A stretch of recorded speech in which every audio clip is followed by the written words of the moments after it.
Assalamualaikum warahmatullahi wabarakatuh. Perkenalkan, nama saya Andri Sarul Gunawan Putra dari NIM F1B023-136. Saya di sini akan melanjutkan dari praktikum sebelumnya, yaitu praktikum kedua yang menjelaskan tentang C++.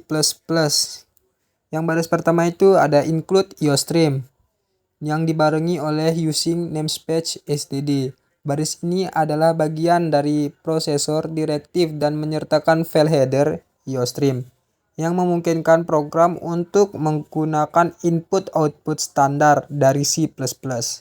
Yang kedua itu adalah C++ string klasifikasi kelulusan atau float IPK.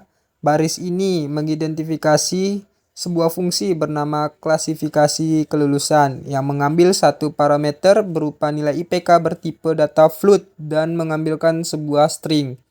Yang ketiga itu ada string klasifikasi.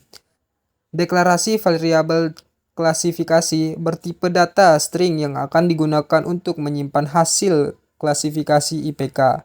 Yang keempat itu ada switch integer IPK yang berupa konstruksi switch case yang akan mengevaluasi ekspresi di dalam kurung kurawal dan memilih blok code yang sesuai berdasarkan nilai ekspresi.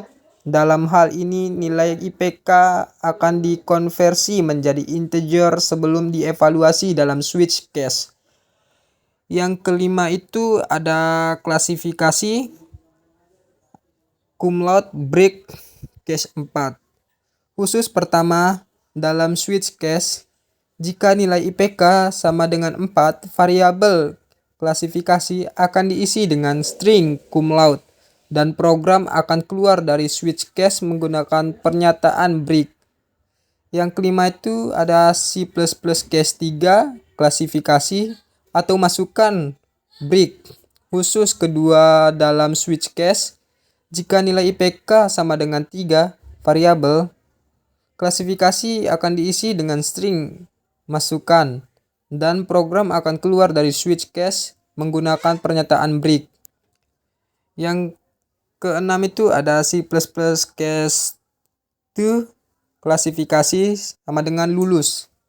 Break khusus ketiga dalam switch case, jika nilai IPK sama dengan 2 variabel, klasifikasi akan diisi dengan string lulus dan program akan keluar dari switch case menggunakan pernyataan break. Yang ketujuh itu ada C++ default klasifikasi sama dengan tidak lulus atau break. Bagian default dari switch case jika nilai IPK tidak cocok dengan kasus apapun yang telah didefinisikan sebelumnya, maka variabel klasifikasi akan diisi dengan string tidak lulus dan program akan keluar dari switch case menggunakan pernyataan break. Yang ke-8 itu ada return klasifikasi. Fungsi akan mengembalikan nilai variabel klasifikasi setelah proses switch case selesai dieksekusi. C++ penutup dari definisi fungsi klasifikasi kelulusan. C++ main. Definisi fungsi utama dari program C++ yang akan dijalankan pertama kali ketika program dimulai.